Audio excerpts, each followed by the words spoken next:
We are creating a platform for those who are curious, one that tells the story from the artist's perspective.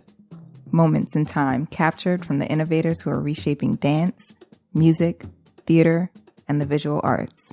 This is the Working Artist Project. Today's guest doesn't actually need an introduction, but I'm going to give a short one anyway. So today we have the one and only Jason Marsalis. This episode is one that is all-encompassing if you're a musician and very interesting if you are not one. Jason and I talked about New Orleans, New York, family, business, his time with Marcus Roberts. We talked about mastery, which is a concept that I personally think is looked over in American culture. And, this is a good one, and you guys are really going to like it. So sit back, relax, and enjoy the show.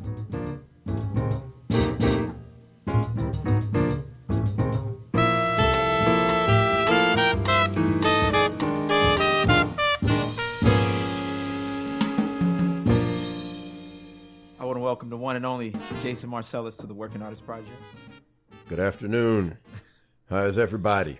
Yes, indeed.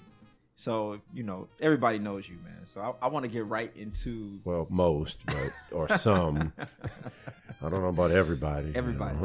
Fuck it, man. Everybody knows you. Sure, there's some folks somewhere in Wisconsin that are like, who? Right. But anyway. They got Google, so by the end of this conversation, they'll hit the Google button and see what's happening. Well, yeah, you can do that. Okay. So I want to start I want to talk about New Orleans versus New York. Sure. And just in how those two things intersect and why they're important for each other and how they oppose each other. Yeah. So what are your thoughts on that? Yeah. Let's see. First, I have to admit that I have a very interesting perspective on this being a member of the Marsalis family. Okay. And I usually don't claim that as for anything special. But in this one case, I feel that it is. Okay. And it's because of this. If we start with my father, with Ellis Marsalis, pianist, he born in New Orleans, but when he came up, he was interested in more of the quote-unquote modern music of the day. Now, New Orleans is a city that is known, and still to this day, for more of the traditional styles, the people in the vein of Louis Armstrong and Jello Roll Morton, Sidney Bechet, and the various brass bands and et cetera, like that style. Right. So when Dad was coming along, now he was more into the music of the Charlie Parker, Miles Davis generation, and there's actually there's a picture. It's an interesting, almost like a trivia moment. There's this picture of an advertisement of the Marsalis mansion, and that was a mansion that my grandfather, his father, owned back when things were very segregated, and if you were black and needed a place to stay and you were in the New Orleans area, that's where you went. But man, there's this ad for the Marsalis mansion, and there's this baby that's holding this album. And turns out the baby is Branford, right? Wow. Okay. But then I was like, man, I wonder what album that is. And I looked close, and the album was Clifford Brown and Max Roach live at Basin Street. Wow. So he's holding this album in his hand, and he's probably, 8 months or something, or a year, or, but point being, that was what my father was into, like the Clifford Max Band, Sonny Rollins, John Coltrane, Thelonious Monk, and so when he started to make records in New Orleans, there was these albums that was produced by Harold Batiste, and they formed AFO Records, and they had the American Jazz Quintet. And the music they were playing was more in the mode of like bebop sort of music. Not that it was that specifically, but it was in that vein. And so in New Orleans, you would have musicians that were interested in that, but there was almost no audience for that. In fact, on a side note, Dookie Chase, the late Dookie Chase, he passed away about I think last year. Well, Dookie Chase, who owned the restaurant, he used to have a big band. And I don't know a lot about it. From what I understand, I think the drummer Vernell Fournier, who's from New Orleans and played with Ahmad Jamal, I think he was in that big band. That was actually a bebop kind of big band, it's sort of in the vein of like a Dizzy Gillespie kind of band, that. But there wasn't much of an audience for that in New Orleans at that time, and so, so you have my father playing the stuff with American Jazz Quintet, and then his own album called Monkey Puzzle with drummer James Black and Nat Parlat, and that music was very, very progressive music. In a lot of ways, very shocking. In fact, I remember when I first heard it, I was 10 years old when I first heard that album, and I actually understood enough to realize that this was, for the early 1960s, very revolutionary. You had James Black with all these odd meter tunes and tunes with mixed meter. And I'm like, wait, this is like 20 years before, some of the music Wynton ended up doing that had mixed meter thing, but this is like 20 years before that. But at the time, there was just they weren't a lot of gigs for them, and there was no audience for it. And so, he comes up, in the 60s and in the 70s, and it was a bit of a struggle. When they were coming along, it was a bit of a struggle in terms of just him trying to make a living and trying to figure out, because there just wasn't really an audience for what it was he was doing. Now, he did get some other sort of gigs, but in the 70s, things he did get, he started teaching, and then eventually he started teaching at NOCA and so forth. So, things got better over time, but it was a bit of a struggle. Now, what happens is, my father always wanted to go to New York because, at that time, that was where all the stuff was going on. All the music that he was into, that's where those guys were. And so when you get to my older brother Wynton, he moves to New York, and then his career takes off like almost immediately. Mm-hmm. He arrives there in 1979, and then all of a sudden, like, word is starting to spread around the city about him. Already, and by spring of 1980, he's in Art Blakey's band. That's 1980. And then somewhere in 1981, I'm not sure when, he somehow gets signed to CBS Records. And I don't know whose idea this was, but he gets signed to CBS Records, and then CBS hooks him up with Herbie Hancock. And this is like within like 2-3 years, all this is going on. And so then he makes his first record, and it sells a bunch. And of course, I'm leaving out a lot of details, but I think that what happened was, when those things were happening, there was a tendency to have a very negative attitude towards the city of New Orleans. Okay. Because, and I can understand it. Dad struggled for all those years, and then Wynton comes up there, and boom, things are just taking off. And then eventually Branford follows him, and then Branford, he's got a record contract, and he's in Blakey's band. That all this stuff is like just moving quickly. And so I think for them, they're like, oh yeah, New York, this is where it's at. Yeah. New Orleans, they ain't got nothing going on down there. This is where it's at. And so the 80s, there was just a lot of things that they were doing that my father really hadn't had a chance to do. Now, by the time that I came along, both New Orleans and New York changed. I think that for me, I would have to say that I had a more positive experience being in New Orleans as a musician than they did. Theirs was okay. Okay. There were things that they, not that nothing happened. I'm not saying that, but especially for playing the music that we were playing, and I think that I probably had a better experience because, fast forward to the late 80s, like 1989, my father, we lived in Richmond, Virginia for 3 years. And really, there wasn't really any kind of scene at all then. He taught at Virginia Commonwealth University, but there was no kind of scene. So in '89, we moved back to New Orleans, and so when we get there, Dad starts working at Snug Harbor, which he had done before, but he starts to get a consistent night there. Then he starts teaching at the University of New Orleans, but then, and this is one difference, at least for me. There was a jam session that was held at Tipitina's. I think that might have been the summer of '90. I think it was the summer of 1990. And so it was an interesting jam session because it was like all ages. It was really for young people, but anybody could come and sit in. And like you'd have, I think this old bass player, Richard Payne, ran the session, I think, but you'd have kids who probably had been playing for like 2 months who could barely play, but yeah, go ahead and sit in. And then you'd have dudes going to UNO coming to sit in.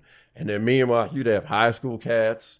And I mean, some of the guys who were at that session are guys who are musicians now, such as Nicholas Payton. Oh, wow. Such as Clarence Johnson and Davell Crawford. And, and a whole, and my father we would go there and check it out. But I think for me, there were all these young players, like lots of them trying to play this music. And so you have that going on. You have my father, of course, he's working more. And now, he, of course, now has a recording contract himself, but he's making records. So when I was coming along, New Orleans, it was a very different thing. Right. And I'm playing drums, so I'm able to play with him. And in fact, I was working with him, and I was working with Delfeayo, and my another brother who's playing. He also had gigs in New Orleans that he had. And so there was a lot going on. Like just musically speaking for me. And so I think that for me, it was a very different experience. I think for me, I think that's why I may view New Orleans, in a more positive light for some, because that's what it was that I was seeing. Now, at that same time, though, it was in 1990 to 91 where, if we want to go back to New York, a lot of what we call the jazz legends, like the real sources, a lot of those people died within 2 years. Okay. And it was like marquee names, like, let me see, Dizzy Gillespie was one, Sarah Vaughan was one, Ella Fitzgerald was one, Art Blakey was one, and I think Stan Getz was one, and so, there were some others. Miles Davis, that was one. It was like a lot of these like legendary people like died within a few years. And I remember even then thinking to myself, man, like a lot of the like tradition up there in history has kind of left. And I knew then, like, man, New York is going to be something different. I don't know what it's going to be, but it's changing. It's going to be something else. And so I think that as I was coming along, I think my view of New York was a little different because, one, I had been in and out of New York a lot, even as a kid. Like I'd visit New York or I'd be there for something. Right. So I think that the allure of the sort of the special aspect of New York wasn't really the same for me. It had worn off just from yeah. It just wasn't the same. It wasn't. Now I can understand with Wynton and Branford. I don't think they were ever in New York growing up. I don't think they ever went until 1979 when he had to, and then all of a sudden all this stuff happens. Yeah. But with me, I'd either visit, or even the years we lived in Richmond, Virginia, we would drive to New York and visit Branford in Brooklyn, visit Wynton. He was in Manhattan. And so I think as I got older, like the allure of New York wasn't the same. Now it was still a great scene. And it was still great stuff happening. Now, I think for me, what I saw was a big transition because as I graduated high school in 1995, and I was working with pianist Marcus Roberts, and that's when I started to see things change. Like, for instance, all of a sudden, in the 90s, it was a big time for young musicians because there were these major record labels that would sign these artists, and some of them even weren't that great, if I had to be honest, because they were just handing out all kind of contracts to people, for better and worse. Mm-hmm. But all of a sudden, that started to dry up. Okay. Like the majors weren't signing as many people, or a lot of people were getting dropped, and I could see that, that the music on majors was kind of shrinking and the support was shrinking. And in fact, one of the more odd things that happened to me was, it was in, I think between 98 and 99, somewhere in there. I had joined this band, Los Hombres Calientes. It was a band based out of New Orleans. Yeah. And so, I remember we released this record.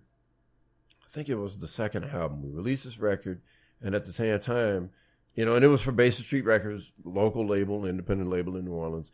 And at the same time, I'd made a record with Marcus Roberts called In Honor of Duke, which was an original suite that he dedicated to Duke Ellington for the Ellington Centennial at the time.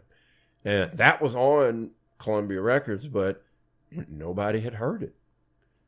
Damn. Wow. It was weird. It was like very few people had heard it. Very few folks knew the album was out. It wasn't, and it was, and that was just a strange thing to see, and this is on a major label. And I think after I saw that, now at the same time, like the Hombres thing is getting like, now mind you, that music is a little more mainstream. Right, of course. But still, it was, the band was touring and, it was getting a lot of attention. And it was just weird to see this album that was on this major label get like no attention. And I think that for me, I started to think to myself, I think New York is the big time might be over. That might be ending soon.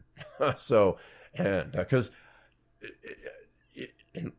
for them, and I mean, like my older brothers, that was the view of it, because heck, when they went to New York, that was the big time. They were able to get a major record deal and go on these tours and have a national presence. And so they could not have done that staying in New Orleans. They had to go to New York to do that. Right. But by the late 90s, that was starting to change, where like I think that prominence was just the things that major labels would do was just sort of evaporating, Now that's withstanding. I mean, there's a lot of other stuff changing with business and all of that. Internet, you got all these other technologies coming in, so people didn't necessarily have to be in New York City to. Yeah, you have that going on. So there were a lot of things that started to change. And so that's why I think for me, that's why I was saying that it's just interesting, being in the Marsalis family, to see those things, to see that change happen. Yeah. From my father's day, from the time he was playing at the time that my brothers were playing, from the time that I was playing. Now, the one thing that did happen was that there were a lot of changes that started to happen in the music, and some of them were okay. A lot of them, I'll admit, I wasn't the biggest fan of, and I became very critical of it and very outspoken. But I think I think then we entered a very odd stage where I think music started to become like this, I don't know, like this niche market, where even music in New York didn't really feel like the big time. It's a big city, right? But it didn't feel like the big time, because now it's like a lot of people I know aren't really following the music anymore. Oh, okay. Like they're not, like, I mean, I've had a lot of outspoken opinions, but what I've realized is if you don't know the newer music, those opinions don't make sense. And I started realizing that a lot of folks I know, they didn't know what was going on. Like the fact that, honestly, a lot of the element of swing was being de-emphasized, and you weren't hearing as much of that in the music. And there was a way that guys would write tunes, and there were. And what I realized, people around me, they didn't know these things were going on. Then that's a whole other thing. Now, I think that with both cities, with New Orleans and New York, I think that the differences, I think the similarity is that they are certain kinds of, they represent music, like certain mechanisms of music in their own way. Right. Now, one statement that I've made about New York that's a very controversial statement, but I'm going to say it anyway, and people disagree with it immediately. Okay. But I'm going to say it anyway. All right. Is that And New York is a place that does not have its own music. Now, the minute you say that, immediately guys are like, well, wait a minute, what about this? Well, no. Well, how could you, they get all defensive, like, wait, how dare you? But here's what that means. Okay. If you look at a place like New Orleans, you had music that formed there. You had all those different cultures of people, whether it was people from, because really it's the northernmost Caribbean city.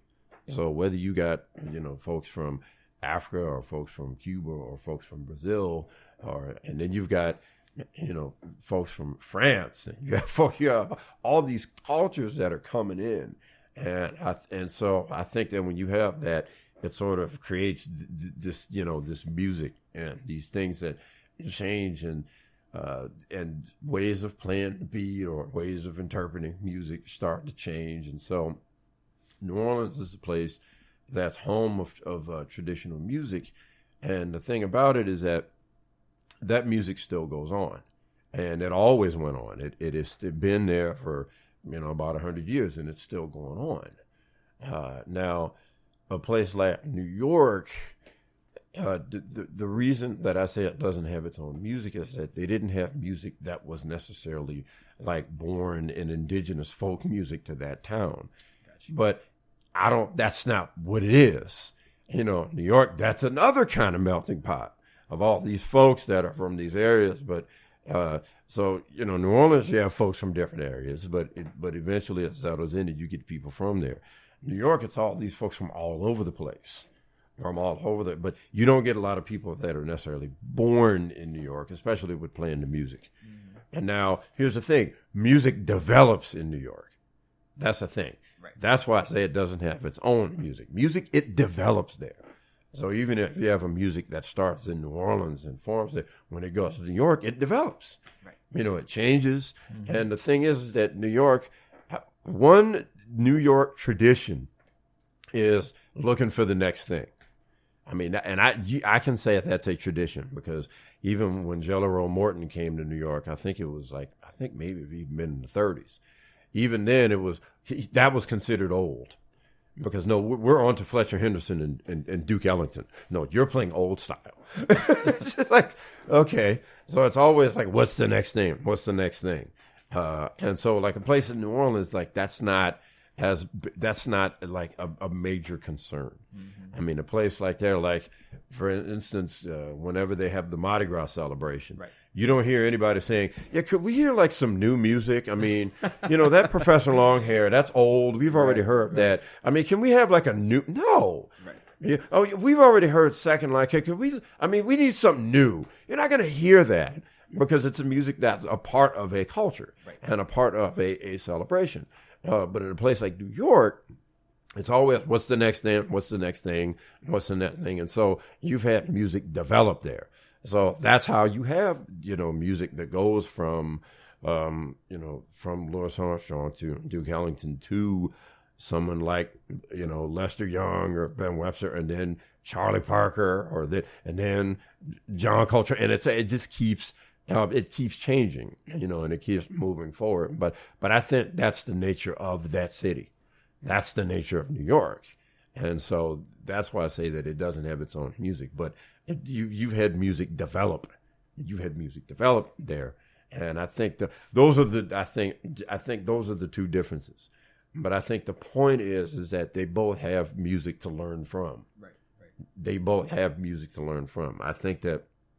And it's important to understand that there are things that you can get from either place.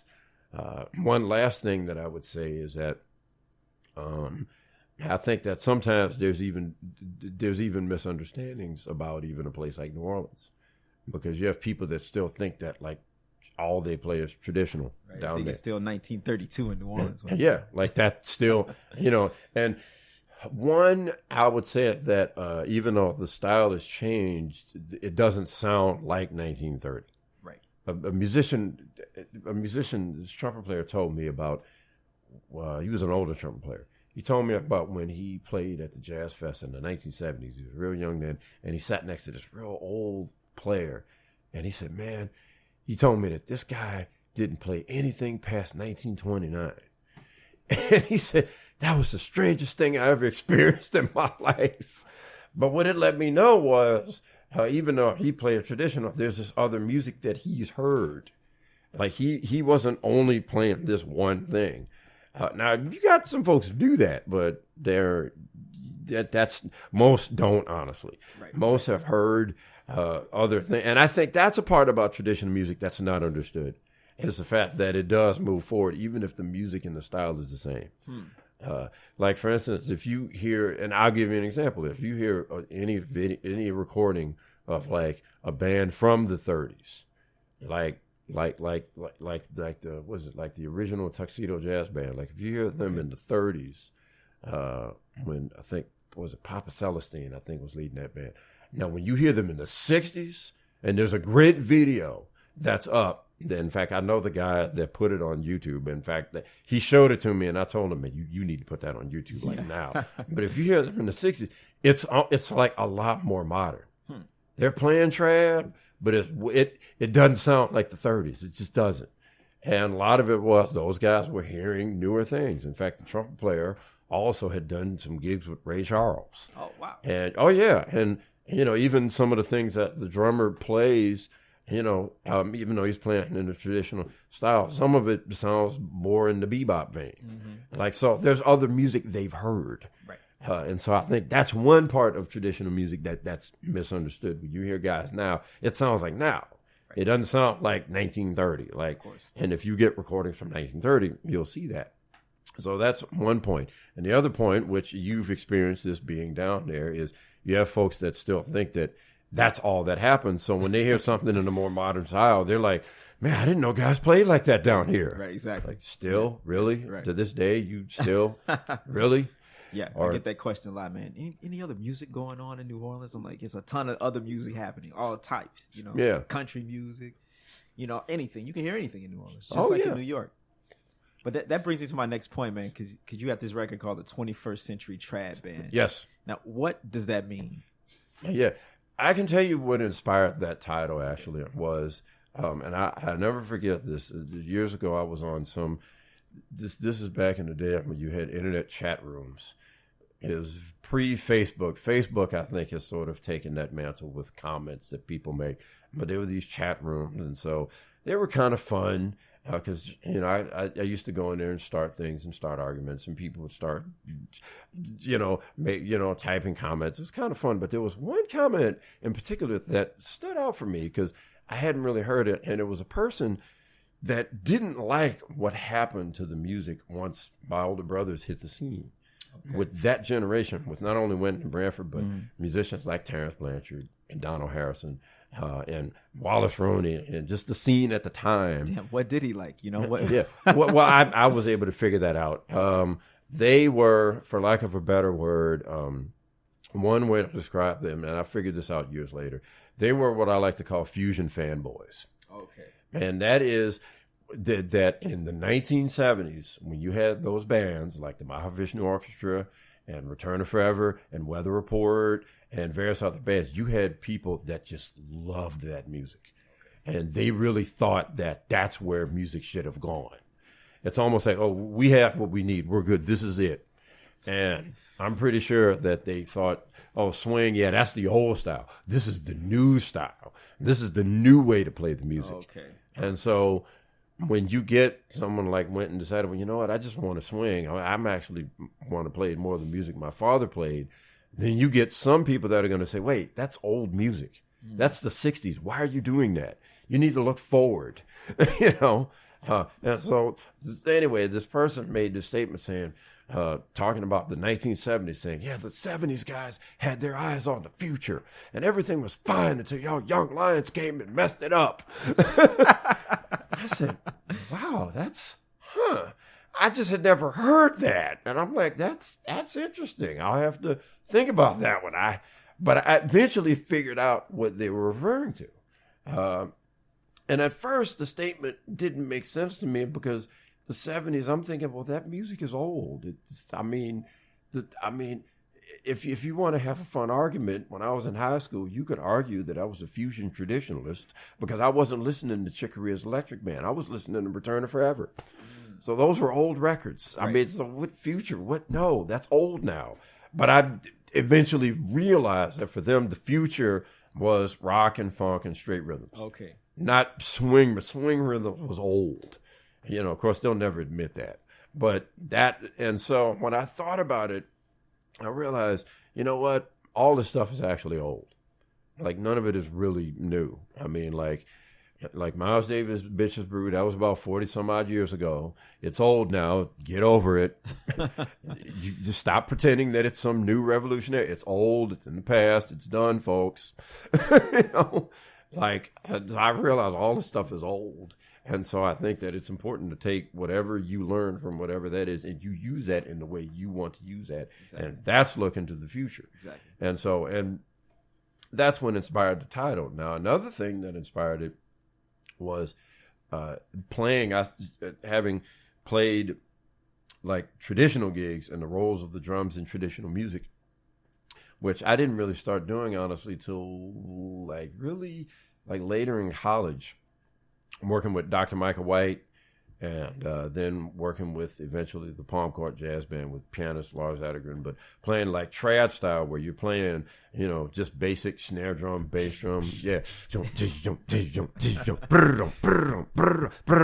Now with Dr. Michael White, he likes it traditional, so you stay there. Okay. Now with Palm Court, you can go to swing. Right. But it's still like pocket. It's still, it's still there. It's not about subdividing the time and playing all these triplets. It's just a straight pocket.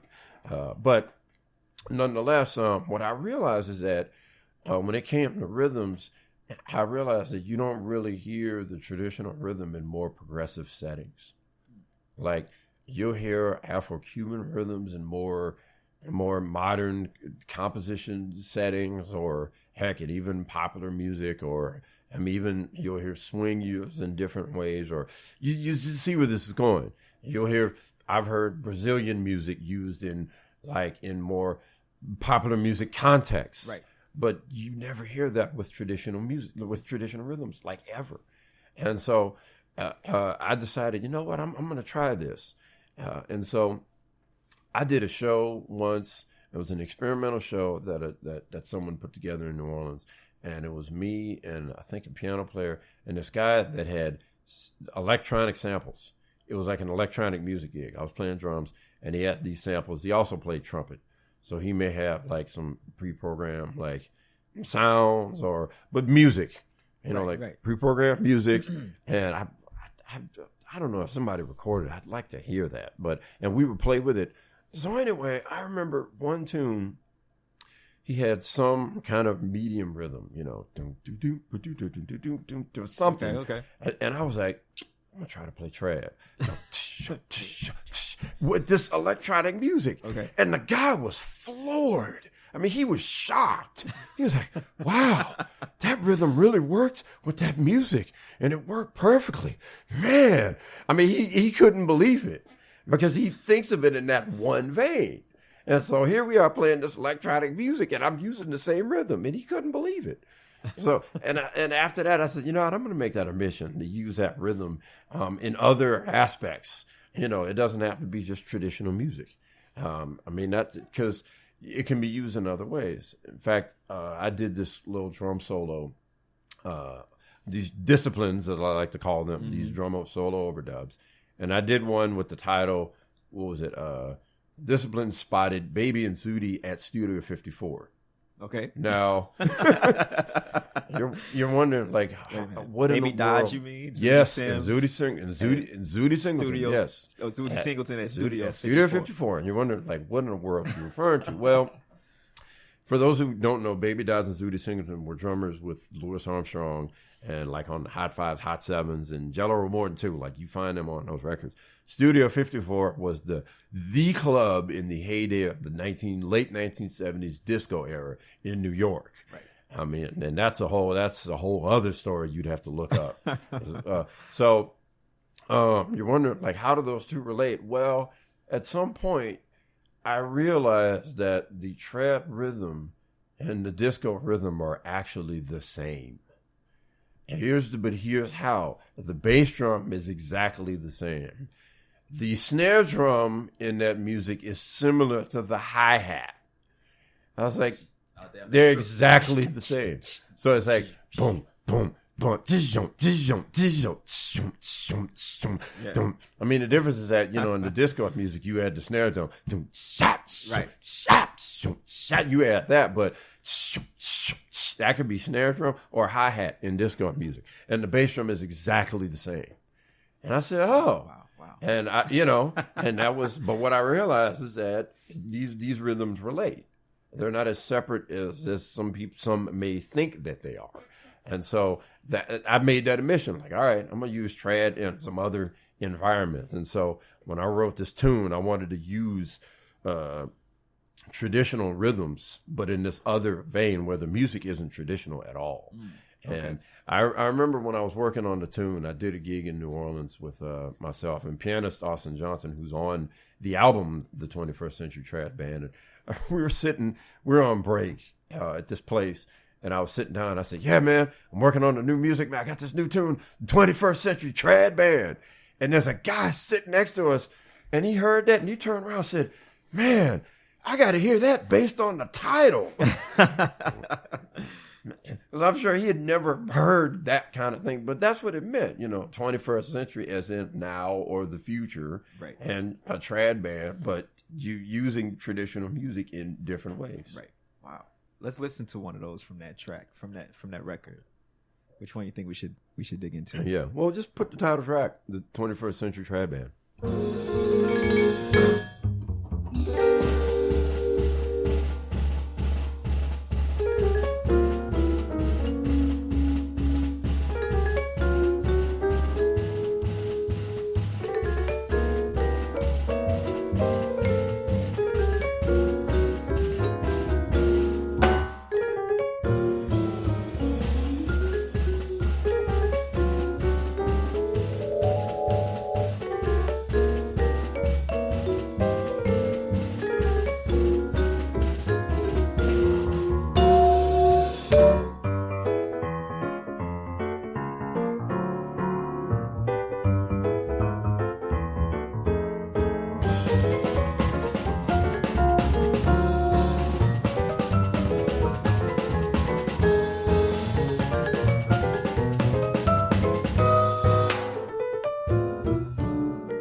Play vibraphone also. Yes. So so you're splitting your time between two instruments, drum set and vibraphone. Correct. And I mean, why would you do such a thing? Like, that doesn't make sense. Yeah, it's I think it's just my love of percussion, really. When I started to go in that direction when I was say 12, 13, my father had suggested that I get a set of vibes and check that out, which he actually does that with all drummers, really, but that he's had students of. But really, when the first instrument that I actually played was violin. Oh, okay. That was the first instrument. A year later, I started on drums, and I always played in string orchestras on violin. But when I joined an orchestra many years later, when I looked over and I see a set of timpani in the orchestra, and I didn't know that there were drums or anything, and I just hadn't associated that with classical music. So the following year, I just stopped playing violin and started exploring that, and started, getting lessons with snare drum, and which I had, but like timpani and percussion and classical music, and so my father had recommended that I should get into vibes, since it was a rhythmic melodic instrument, and so it started then. Now my practicing wasn't as much as it should have been. It was very off and on, but I did have things that I wanted to play on the instrument. So it wasn't until 2000 that I started to get really serious, and I could barely play, but I said, well, I got to do something with this instrument. So I started doing these shows in New Orleans at this place. Was Funky Butt. Okay. Yeah, that place, you talk about a cat. The owner was a trip, but I had a chance to play like every Monday, and I didn't really care what the money was. I couldn't really play, so it's like it's just a practice session. Yeah, You it was get just together, a place to play. Yeah, which was great, and so it started. And though after a while, like after a few years, I start to hear original tunes, and then I start to hear tunes that I want to cover, and these ideas start coming out. Okay. And so, and it's not an easy thing to do, but that's why I started doing it. I mean, I'm still playing drums, and but I think it's just my love for percussion. Okay, that makes sense. Man, I'm going to go to a controversial topic. Sure. Now, there's been this debate within our community for us to name our music something other than jazz. So what do you think about that, the new movement to call it BAM? So jazz versus BAM. And for you guys who don't know, BAM is an acronym for Black American Music. Yeah. And yeah. It's interesting because I think on the one hand, there are legitimate arguments against the use of the word jazz. And I think that those are fair arguments. Now, honestly, in terms of what renaming it can do, I'm not sure of what the final outcome can be in terms of if that will really change things. I mean, I think that I think if one wants to do that, they should definitely pursue that. But I think right now we're at this weird point where music at all isn't really being valued that much. So even if you renamed it, I don't see that changing some of the issues. I guess is my point. Because the thought process is, okay, the name jazz has got these bad connotations and so forth. Of course, it's funny because now there are new bad connotations. Oh, yeah. What are the new ones? See, here's the thing. Now, the reason why there's a controversy about the name is because of the origins of the name. Right. Coming out of the name Jackass. Right. And the fact that ultimately you have people, which... Of course, the irony is that in classical music, the same thing happened. J.S. Bach didn't call his music Baroque music. Right, of course. He didn't do that. None of the composers were labeling their stuff. So I think that ultimately you have writers and journalists that name this stuff. So there's that. So that's another point. And so same thing happens with this music, journalists naming things. And so there's been negative connotations, whether it's people thinking that it's this illegitimate music or in the old days, or folks thinking, really, this harkens back to the group, the Art Ensemble of Chicago. Oh, yeah. Alvin Fielder was a part of that. Yeah, where with Lester Bowie and Roscoe Mitchell, and of course. Where their thing was, we played great black music. Right. And it was a similar premise, because they felt, well, we have things in black culture that we should codify. And so now I think that, and I think it was a similar thing that, they had heard all these negative things with the name jazz, and so they wanted to call it something else. Now, the irony is that now I think that there's newer negatives, but I think it's gone in the extreme opposite direction. And I believe it's because that it's seen as this, which, not that it started here, but I think it's more so. I think it's more viewed in that way. It's seen as this highly intellectual music. It's not music for children. It's very complex. It's very complicated. It's very, that's like a newer negative. And so folks don't realize that the music can go a lot of different directions. Yeah, for sure. And, it can either be a music you sit down and check out, or sometimes there's these grooves that you might want to dance. It can go there. Yeah. But most folks see it as this very complex thing. Now, whether changing the name of that will change that, I don't know. I still think you're going to have to still face the fact that this is music that is on a very high level.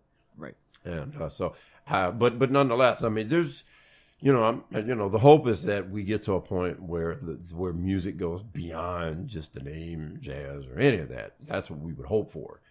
That at the end of the day, what we play is on a high level where it goes beyond that. Yeah, that's what you hope for. Right now, it's tricky just because of marketing and people's identities, and also people trying to get in on some music that maybe they know nothing about, and all these other issues. But the hope is that you transcend these things. Okay.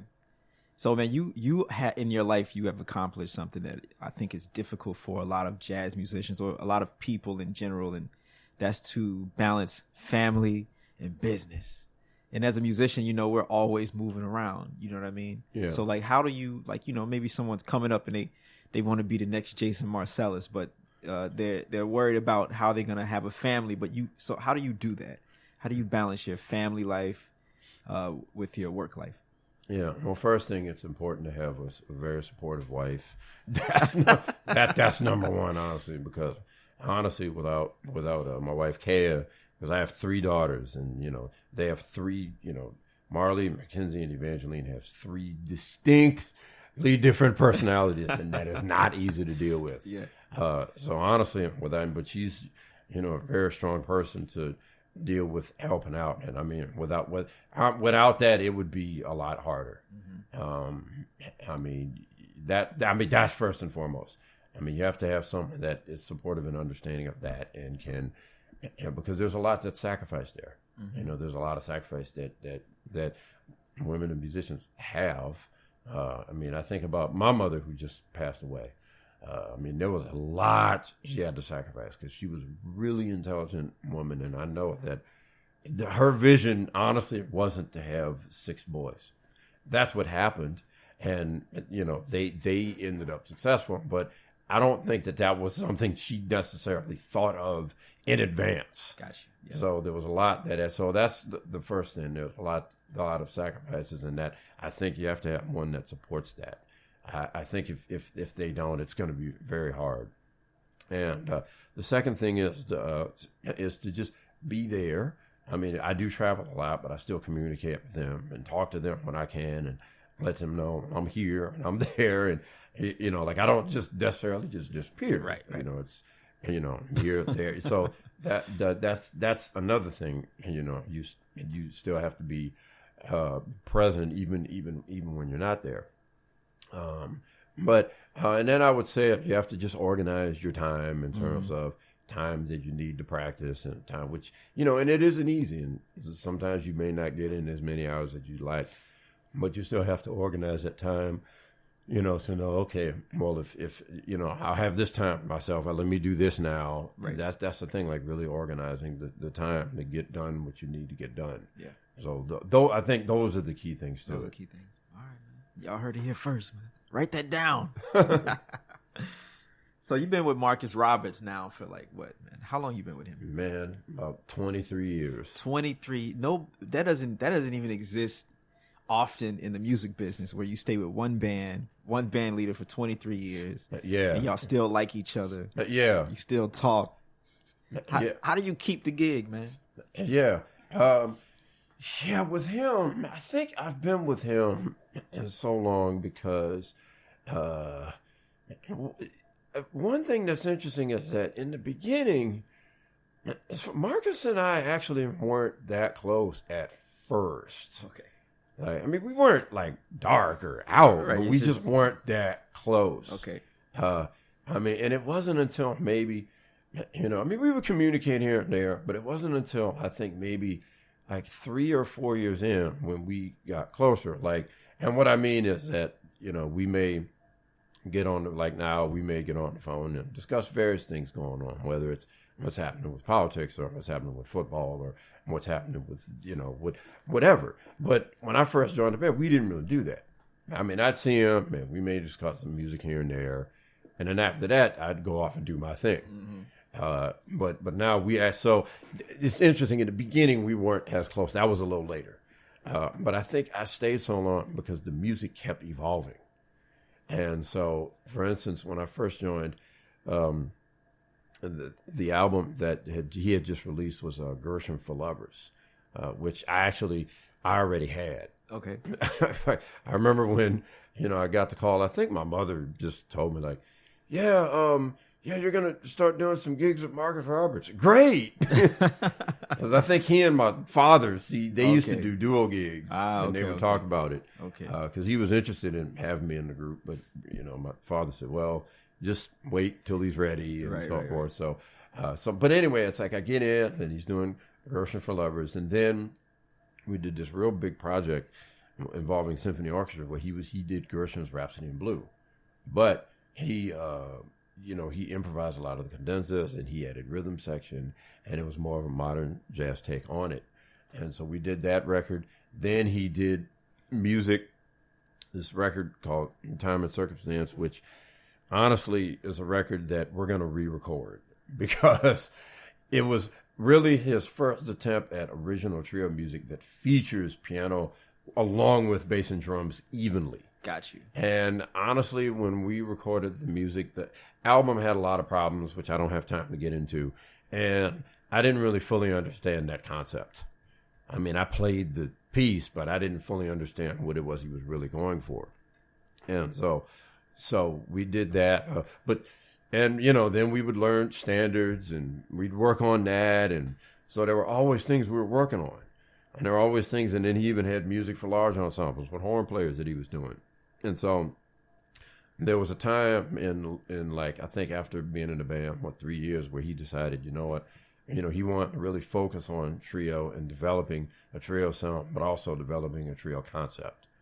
So we would work on not only learning tunes and playing standards, and because we weren't that great at playing standards first, we had to really work at that. But then it became, how do we want to break up the music? Mm-hmm. And he would experiment with, all right, you know what, drums, Jason, I want you to lay out here.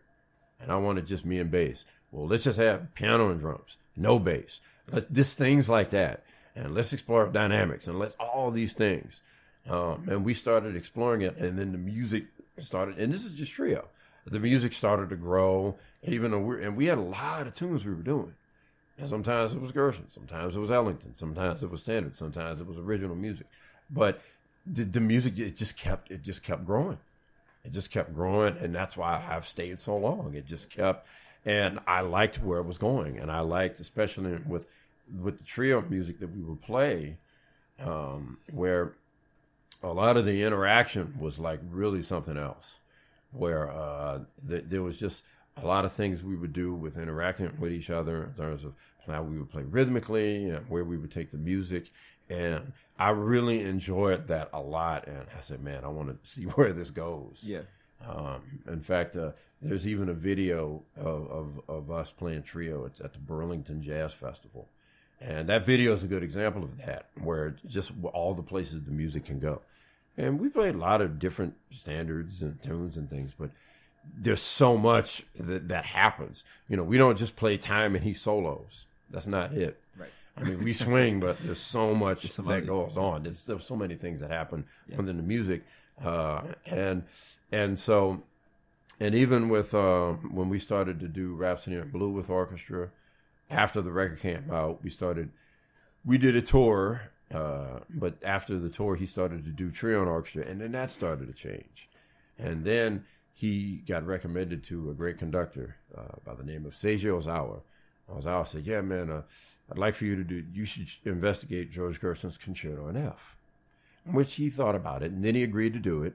And we ended up doing that, and we even did a DVD that was live at Berlin with the Berlin Philharmonic. And even with that piece, there was a lot that we had to do to get it ready. Mm-hmm. We all had scores, and we were deciding when should we play, when do we not play. Let's play here, let's not play it there, or let's have this groove, or let's have that groove. And then when we would play it live, we would start changing things. Mm-hmm. Like, oh, let me play this rhythm here instead of this. Oh, let me play that there. So that's saying all that to say that's why I'm still there. Okay. It's like the music is still, and it's still evolving. It's still fresh. Yeah, still to this day. Yeah. Man, I want to talk about the concept of mastery, because I think it's something that in American culture, it isn't valued. You know what I mean? Like, even for me growing up, like I was playing drums, but I didn't think about the concept of mastery until I moved to New Orleans, and I'm like in my early 20s, and I'm like, oh shit, okay, you have to like master this. You can't just do it. Like, there's levels. Yeah, you know what I mean? Yes. And so, like, what does like the concept of mastery mean to you, and how did you, because you are a drum master in my opinion, and so like how did you, bring that full circle for yourself? Yeah. First thing I would say is that you are right in terms of mastery is not valued. Unfortunately, there's an expression, and this has a double meaning. There's an expression that's used in the world of politics. Whenever if somebody's reporting a story of, well, why is it that this person is connected to that, or why is it that this deal went down, and they say follow the money. And what that means is who's funding that, who's paying for this, who's doing that, where is this money? But the irony is that, unfortunately, that's what America has been doing lately, is just following the money. And so I think that in terms of music, as an example, and it doesn't just happen, it happens in a lot of fields, like what's happening right now in politics, is that unfortunately what started to happen in music was there became a mindset. I think the one sort of death knell to what's really handicapped music is convenience. Okay. I think convenience has been the worst thing for music. I think that what started to happen, to me, I would have to look at the 1980s as a start. And a great example would be, let's take in the 70s, you had funk bands. Right. And they would play school dances, right? And I even was talking to Wynton about this recently. I told him, I said, man, I'm actually envious of you and Branford. Y'all got to play like school dances. And Wynton was telling me about how in the 70s they would have these battle of the bands, and you'd have bands coming out of the projects, like dudes who could play in the projects, all these bands and these huge competitions, but all these, I actually wouldn't mind seeing like murder rate statistics for then. I bet you it was a lot less. But anyway, all of a sudden, by the time you get to Delfeayo, who's like 4 years younger than them, that was over, because schools started hiring DJs, and they didn't hire bands anymore. But that's more convenient, and it's not even saying to slight DJ, but it's like that's more convenient to get one person than to hire a whole band of people. Exactly. Meanwhile, in the rap vein, which started to be recorded, I'm pretty sure I have this fictitious A&R conversation that happened with the CEO of a record label, and I'm sure this conversation took place where the A&R calls and said, hey, man, I'm checking out this rap group, man, and there's a rapper and some DJs, man. Man, do you know how much money we can save? I'm sure that conversation took place. Right. But the thing is, that started happening across the board. Like, that started happening where all of a sudden, like the popular music records, like, they're not using as many horns. Oh, we got keyboards. We don't need horns. Drummers are laughing. Ha ha ha. Oh, we got drum machines too. What? So it's like all of a sudden everything can be just done. It's convenient. It can be done there. And then you had, I think that one of the negative aspects of rap that doesn't really get discussed very much is that the fact that they didn't need a band. I think that's in a way why the Roots was successful was because it was a band. Right. And it's a good band, but unfortunately it's kind of sad that becomes like this. That's why it's special. Right. It's like a novelty. Yeah. And so I think so then, but it's more convenient to just sample records than to try to write out charts and arrange music. It's more convenient to just sample some records and get some beats together. And then as time went on, even within that, then it turns into, we can fix this track by using auto-tune. Oh, well, good. Well, you know what? We don't need people who can sing. Just get auto-tune. Yeah, let's do that. Yeah. And so, but I'm saying like the cycle just continues and continues and continues. And so what you get are these people that are in music now that know nothing about it. There has to be a tipping point for that. At some point, it's going to get to a place where it has to, the pendulum has to swing in the other direction. Yeah. Honestly, I'm not sure where it is. I do think that we'll have to see. I think that there's a lot of corporate control. But I will admit that you do have folks that are out there who are trying to play, like bands, even like in the funk R&B, who are trying to do it, that aren't really that mainstream. Because I think more now people are seeing that the mainstream music is really just not like that. That's not really about anything great on any level. It's only about sales and nothing else. Right. I read a story about this one person who got signed. I'm not even going to say who they are. And it was one of those, it was an article written about it. And the article pretty much said, okay, we've hit bottom now. Like, there are two industries. This one over here where they sign this person and they know absolutely nothing. They're just following clicks and they're just following likes, and that's all they're doing. They're just following money, and that's it. But then you have these other people that are trying to do it, and they are trying to tour and make music. And so, so anyway, I went on this long thing to say that that's the opposite of mastery. Mm-hmm. And part of why mastery isn't valued is because folks are just following money.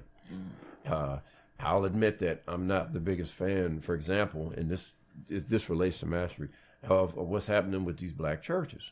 What do you mean? Well, years ago, there was a gentleman that showed me a website, and he asked me, "You ever heard of this website, gospelchops.com?" I was like, no, I haven't. Okay. And I saw it, and it was very impressive. These drummers with all this technique, and it was amazing. But then after a few years, I was like, yeah, it's okay. I mean, I've kind of heard it already. 10 years go by, and I'm like, we have a problem. Because the problem was you get all these drummers that sound the same. And they're all, a lot of them are playing in these churches, and they're playing the same way. And unfortunately, a lot of the churches, they kind of just let them do their thing. They're not saying, at some point, I would like to talk to, at some point we will, two drummers that I've worked with, and we're collectively known as the New Orleans Groove Masters, Herlin Riley and Shannon Powell. Oh, yeah. See, they played in like old church. Right. Old church, they didn't play. They were like, no, you do this. Right. Well, I'd like to shut up this. That's what you're going to play. Yeah. See, they were in old church. Right. But like new church, they play these loud beats and, all these fast notes, and they just get away with it, and nobody says anything. And so you have all these drummers that are coming out of the same place. And I think for me, and I can say that just even as a teacher. I mean, I've taught some of them, honestly. Mm-hmm. And so, but the thing about it is, at the same time, these churches, they have money. Right. So, okay, if you're that young student, you can either do a jazz gig, you might make $75, or you can play in the church, make $300, and right. So, it becomes Max Roach solo. No, I'm going to go over to this church, wow, and make this money. So, it's like almost like this other cycle of folks following money in a different kind of way. Damn. Yeah, no, I mean, no, really. It's like now you have like these huge mega churches, which is insane. And all these, these just churches with like piles of money. And so then you wonder, like, okay, are y'all really going to church to pray to God? And what are you really going for? Because you can't help all those people if you're that church. But I bring that up because that doesn't really encourage mastery, honestly. Now, you can play fast and loud on the kit. I mean, you can do that. I mean, okay. But do you know anything about, for me, mastery is when you've had people that have established a standard of greatness. And I'm interested in learning from that and figuring out what it is that I can do with what they've had. Like when I hear the drumming of Warren Baby Dodds, right? When I hear those recordings, the later recordings, those recordings like where he's playing drum solos, it's the cleanest press roll I've ever heard. It's one of the greatest, most precise drum sounds, and just his interpretation of the rhythm is it's almost like something that goes back 1,000 years, even though the recording is probably just 7 years old. Right. But when I hear that, and when I hear that sound, it's the sound of the resonance of greatness. Mm-hmm. That's all. It's a great sound. That's the kind of sound that I want to have. When I hear someone like a Papa Joe Jones play brushes, and you hear those sweeps, this big sound and this strong attack, and then he can play really fast and really in like a really big resonant sound. That is someone who really worked on and spent time in getting a great sound out of the instrument. One that works on the very tedious practice of playing single strokes, for 30 minutes of just at a very slow tempo to refine their sound. And when I think of the what I call the holy trinity of modern drums. In fact, there's a picture that I believe these gentlemen are in this picture. And I don't know if you've seen it. I saw it on Pinterest or something. Okay. But in the picture, there's Tony Williams here. Oh, yeah, I see this. Yeah, and there's Elvin Jones, and there's Art Blakey. Yeah. Now, if you notice there's a guy in the middle that's off camera. Who's that? And I think that's Max Roach. Okay. I think. I'm going to try to confirm that. But there's a guy in a trench coat. He's got glasses. I'm like, wait, but he's like off camera. Right. So but you can't really see.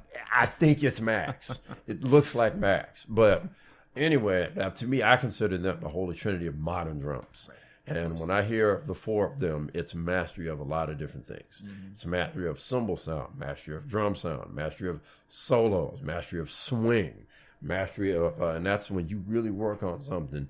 And, mastery doesn't happen overnight. Right.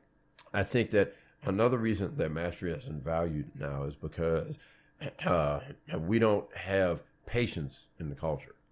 And unfortunately, I think that's one negative aspect of the internet age. See, the internet, in fact, it's funny because internet now makes you not have patience. Because the thing is that the old internet, the dial up, like old internet, beep beep,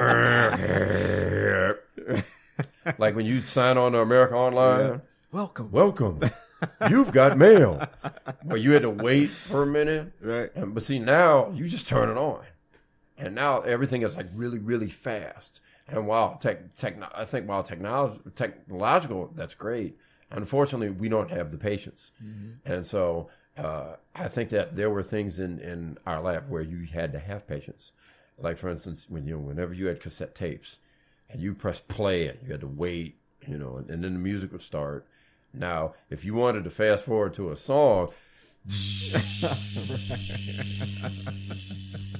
stop, play. No, that's not it. I think it's one more. You see what I'm saying? Yeah, right. You have to have patience for that. Yeah. And even vinyl, you put it on and you're not going to be skipping songs. Right. And you have to lift up that needle. I mean, you try it, but that's hard to have to lift up the needle. But with compact discs, you just get a remote control and click, next. Right, done. Click, next.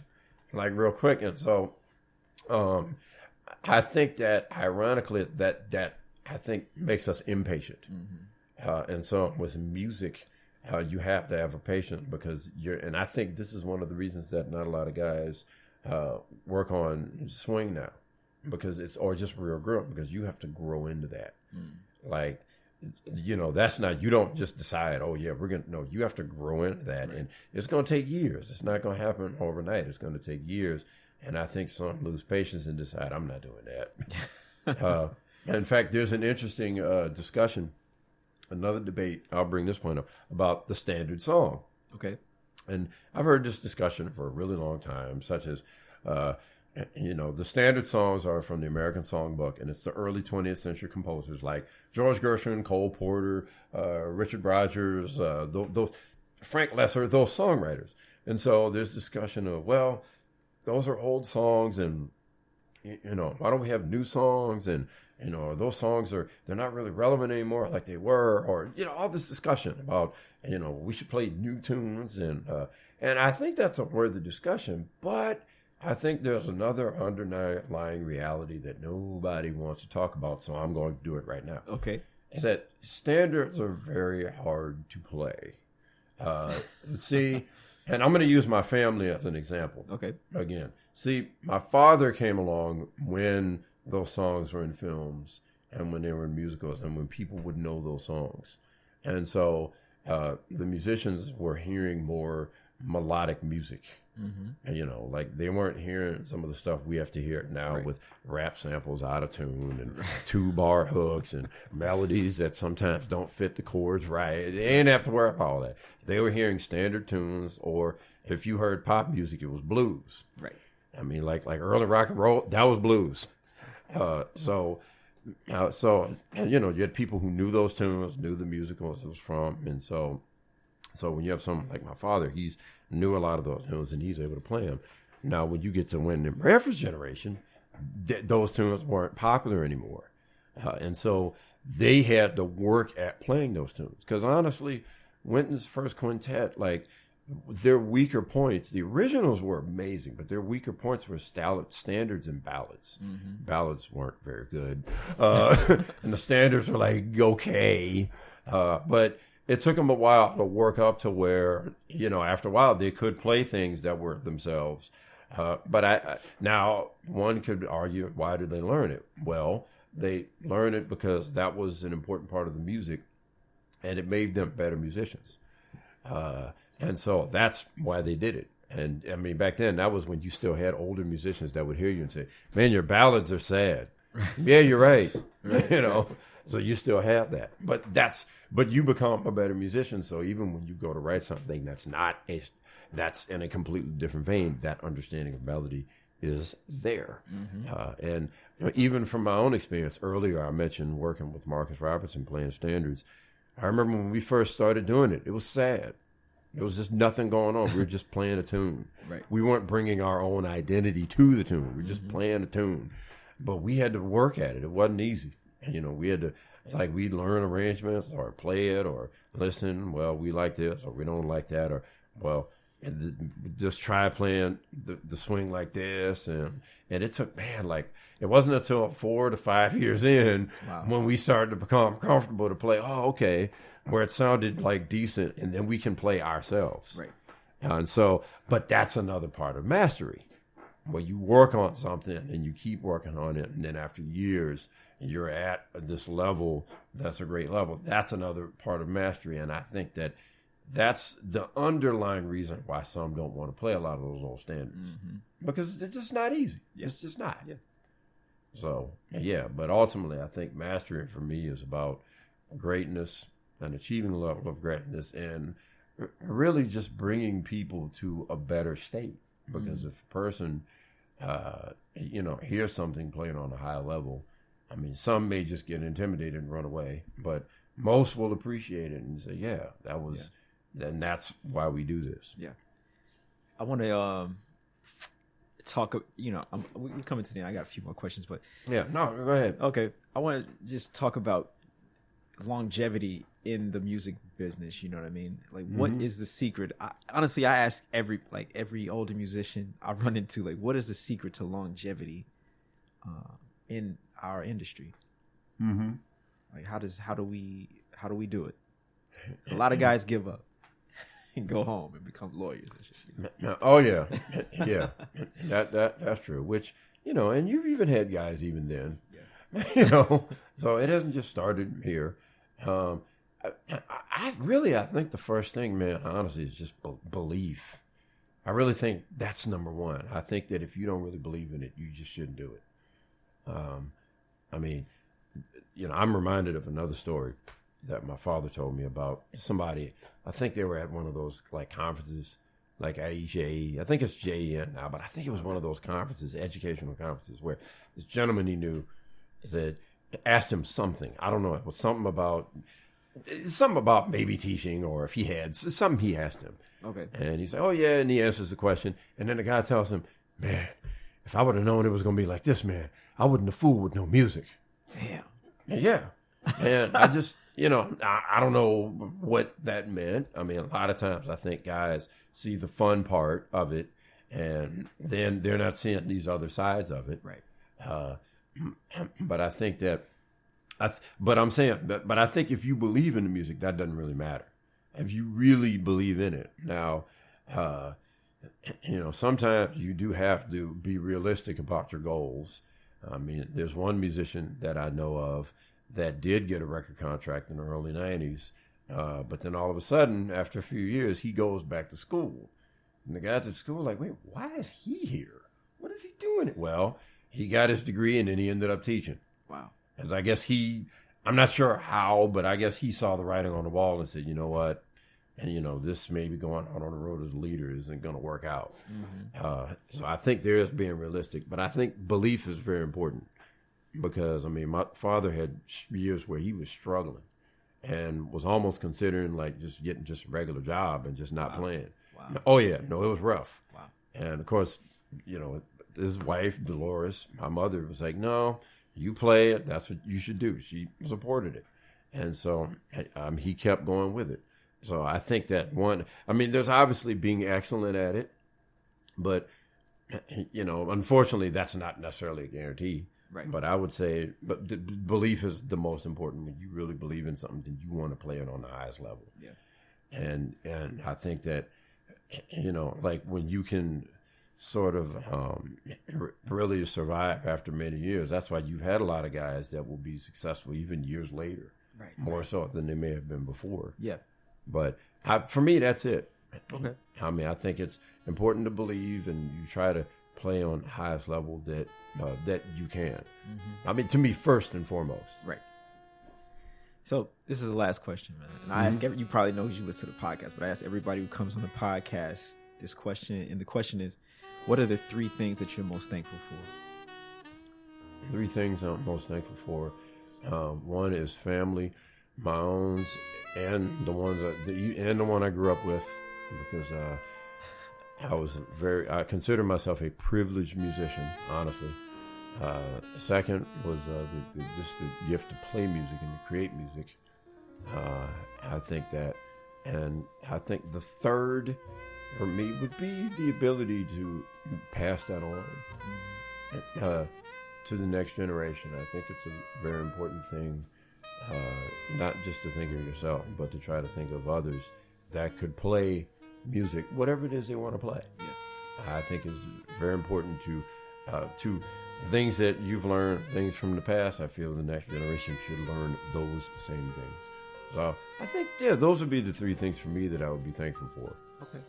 Man, anything you want to plug before we get out of here? I will say that I do have a new record, depending on when this airs, that will be released in January of 2018, called Melody Reimagined, Book 1. Okay. And it's original music. It's some planned vibes, and it's original music that I wrote based on the chord progressions to various pieces. And they can just go on your website, jasonmarsalis.com, to find that. Yes. In fact, now that you've mentioned it, we're redesigning it right now. I have to get back with the webmaster and approve it. But yeah, there will be links and notes about it and places to go to buy it once it's available. Okay. Now, what's your phone number and social security number? Social is, and also my credit card number is. Oh, man. All right, man. Thanks for coming on the Working Artists Project, bro. Absolutely. Thank you very much for having me. Yeah. I can't thank you guys enough for listening to this podcast and going on this journey with me week after week. But before you go, I would like to ask you to do a few more things. Don't forget to like and subscribe to this podcast.